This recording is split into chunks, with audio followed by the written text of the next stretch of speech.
So, Hajar, if you don't mind, I kind of want to ask you a weird question today. Go for it. I'm scared. What is what is your relationship to your hair? Hmm. Well, I'm not one of those people that cries like in the salon chair when I get a bad haircut, but I am very attached to my hair. I love my hair. I have like long, thick, dark hair that I feel like people are always complimenting and commenting on. So yeah, I feel really good about my hair. We all know that it's an unfortunate side effect of a lot of chemotherapies that hair loss can happen, Mm, and people yeah. can lose their hair from undergoing chemo. Have you ever thought about how that would feel if you had to undergo something like that? Yeah. I think that would be probably, for me, looking from the outside, that feels like it would be one of the hardest things to go through about the treatment. I mean, for many women, I think the relationship we have with our hair is a very intimate one. And I also think that there are a lot of societal pressures placed on how we should look. Not having hair makes you stand out. I'm attached to my hair, is what I would say. It's so interesting to hear you say that because I have a close relative who's going through chemotherapy right now, and I went with her to a doctor's appointment where we were learning about treatment options. And she said to me privately afterwards, she said, if I lose my hair, I don't know that I could handle it. I don't know that I could get through that experience of losing my hair. It meant a lot to her, to the point where she's, I would rather have a less effective treatment maybe if it meant I could keep my hair. Oh, wow. And that stunned me. This is such a strong, independent person. And I mean, I'm a middle-aged guy. My hair's falling out anyway. It's just something I've always been expecting that someday I'm going to lose my hair. This thought that it would be something that would elicit such an emotional response, it had never occurred to me. I was really surprised by that. Yeah. Welcome to Smarter Than Cancer, by the way. My name is David Hoffman. I'm Hajar Aldas. I had an amazing experience, Hajar, here at Roswell Park at a place called the New Era Cap Foundation Elevate Salon. It's actually a beauty parlor Wow. where women and other people can go who are going through hair loss and get really practical advice and really practical solutions to help them feel better about how they look. They can be fitted for a custom wig that looks the way they want it to look. They can get other kinds of head coverings. They can learn about things like eyebrows and fingernails and things that are also affected by some chemotherapies, and learn how to work through this problem with people who really care about it and really know what they're doing and know how to help. That's amazing. I can't wait to hear it.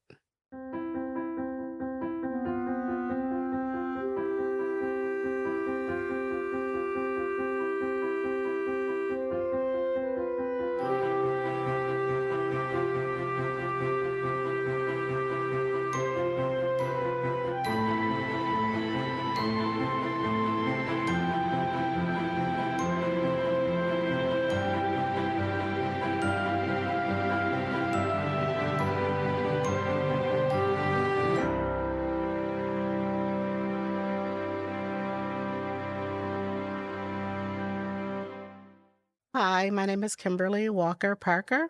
I was originally diagnosed in 2023.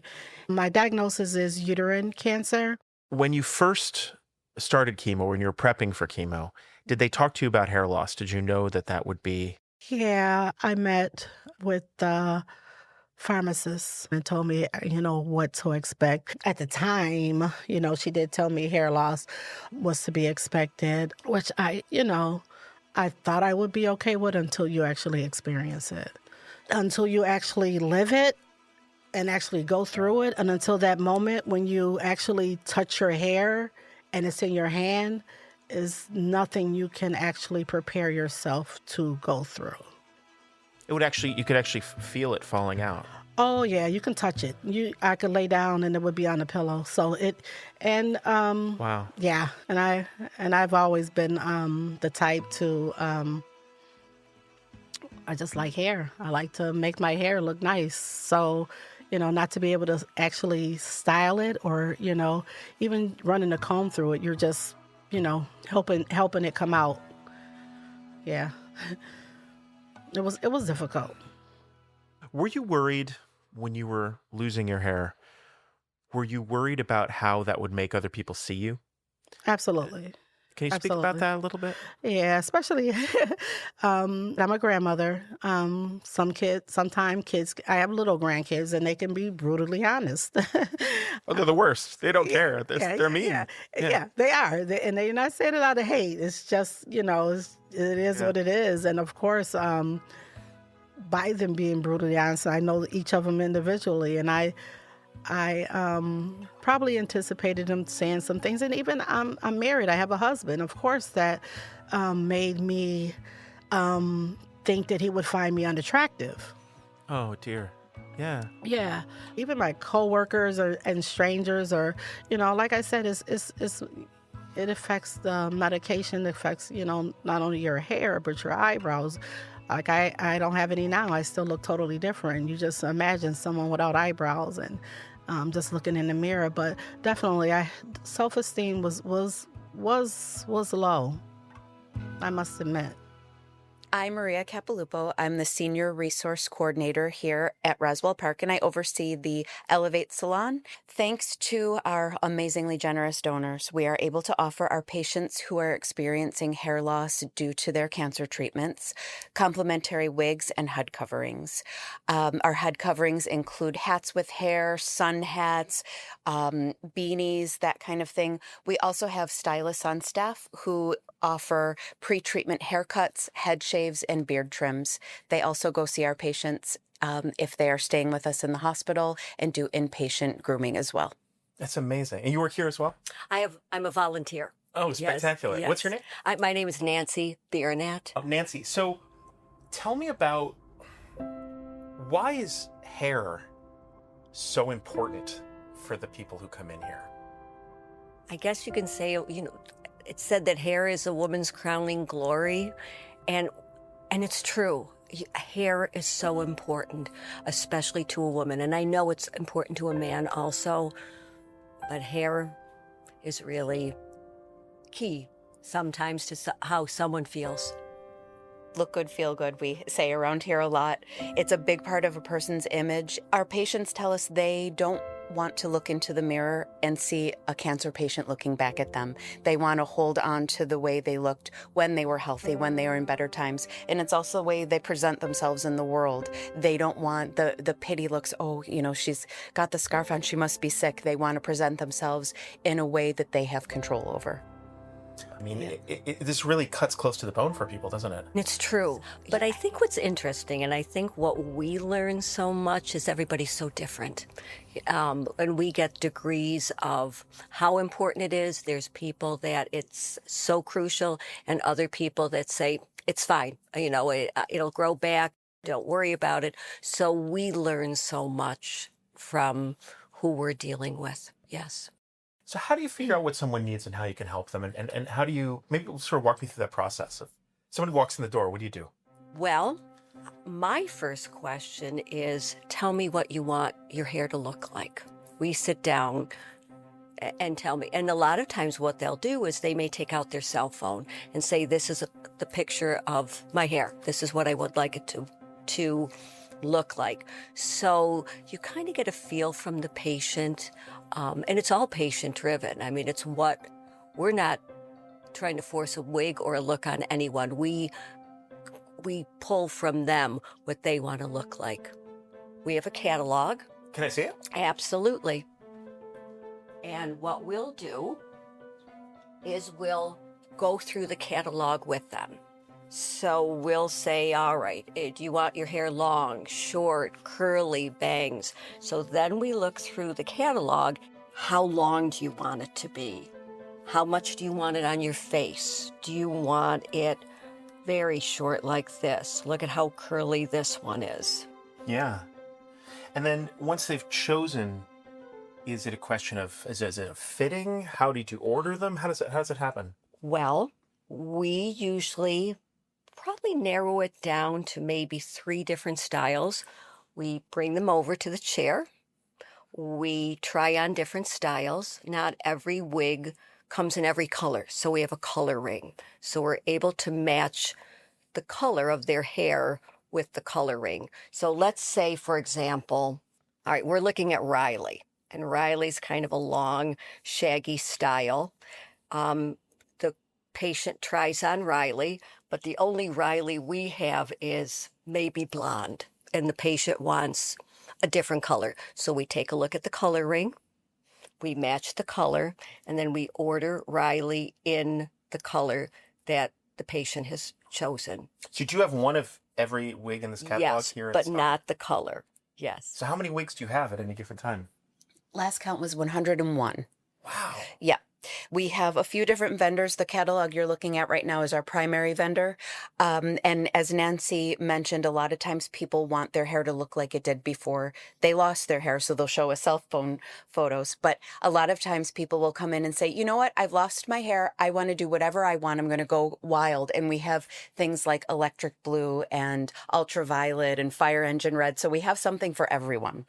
I love the electric blue right Isn't that there. fun? Front Yep. and center too. Just so somebody knows, like Yeah. Yeah. there if you need it. Exactly. And we have beautiful locks to coils as well. So all different hair textures are represented. And like I said, we try to have something for everyone. I've never worn a wig. How hard is it to get used to wearing a wig every day? I think that's such a personal Mhm. question. We get a lot of different reports. Some people say, oh, I put it on and it was like I've always had it. Others say, hey, I could never get used to this. I'd like one of those hats with hair. So it depends on the person. Some people just don't want a wig. They might think it's too hot or it looks too wiggy, we hear sometimes. So we have head coverings. We have beautiful cotton beanies in 4 different styles that are made by an amazing woman in Rochester that specifically for oncology patients. So the materials are very, very soft and gentle on the scalp. We have headbands with hair, so it looks like they're wearing a wig, but it's kind of a half a wig. Or the hat with hair, which we lovingly refer to as the Wegmans hat, because someone can pop the hat on, run to the store. They don't have to worry about styling or fitting their wig. And we also have seasonal hats. Winter, spring, summer, fall. We have them for men and women both, and children. What about for the gentleman? For someone who's feeling similarly insecure? Do you have hair pieces and options for them as well? We absolutely do. We have wigs, we have head coverings, and again, the hats, the beanies, and anything in between. So The men will try on a shorter women's wig. They can order the wig. The stylists, we have stylists on staff, and they will trim the wig to fit the man.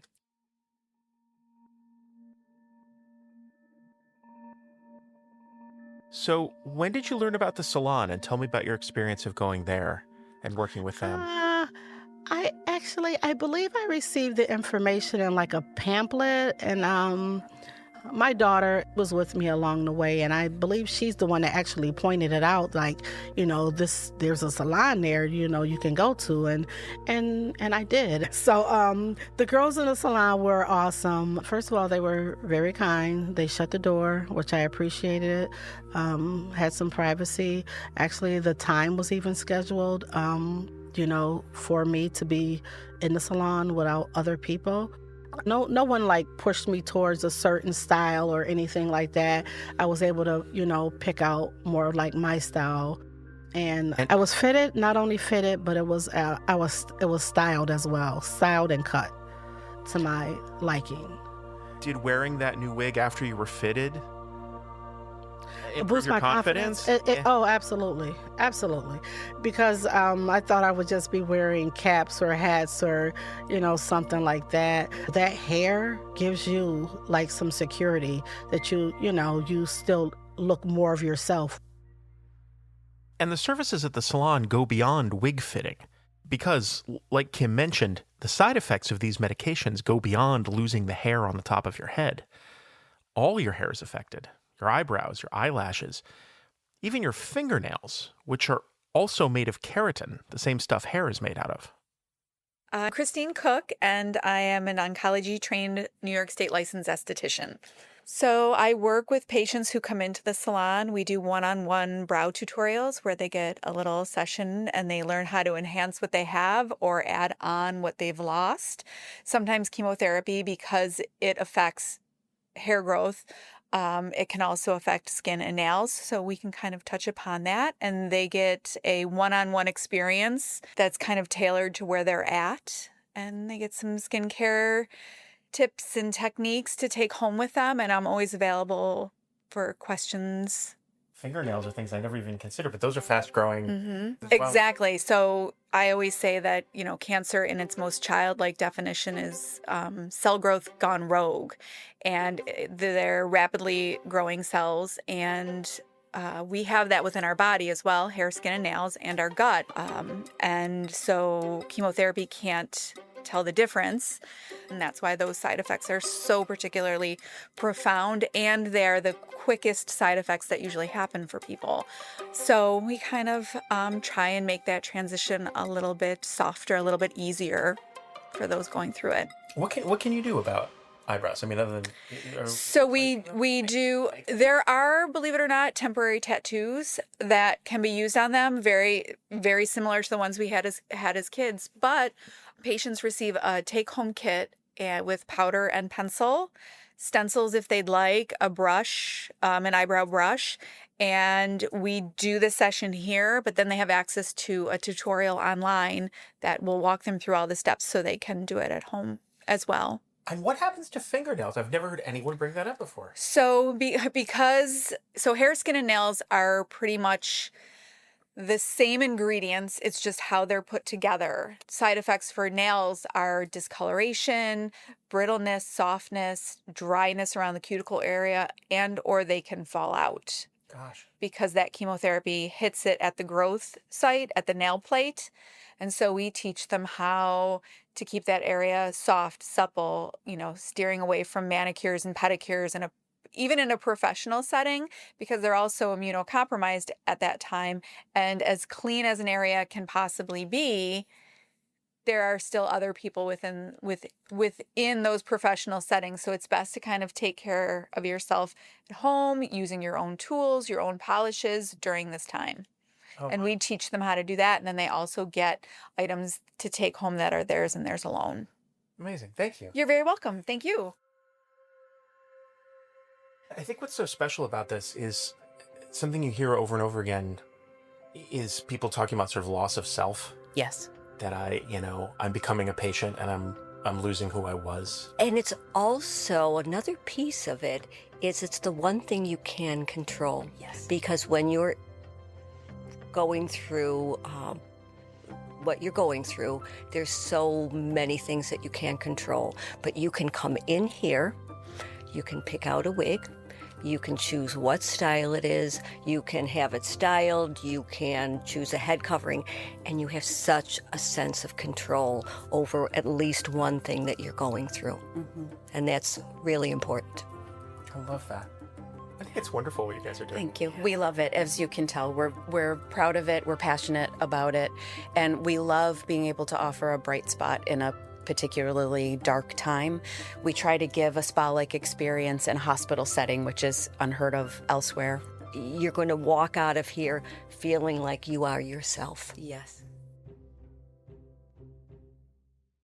Do you have any last thoughts, final things you'd like to say to people who are where you were when you were first going in? Yeah. I would tell them to stay positive, stay strong. Part of healing is to have that hope rather than have that think the worst or the downside. Have some faith and just try to get you a really, really good support system and mental health if needed.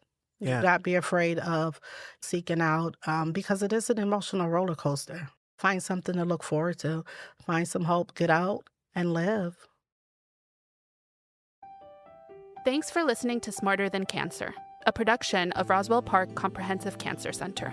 The show is written and produced by your hosts, Hajar Eldas and David Hoffman. Production oversight by Peter Sosha. Additional logistics and support from Michelle Eisenstein. Our production partner for this series is Citizen Race Car. Post-production by Gregory Schweitzer for DCP Entertainment. Publication and promotion supervised by Candice Chanteloup.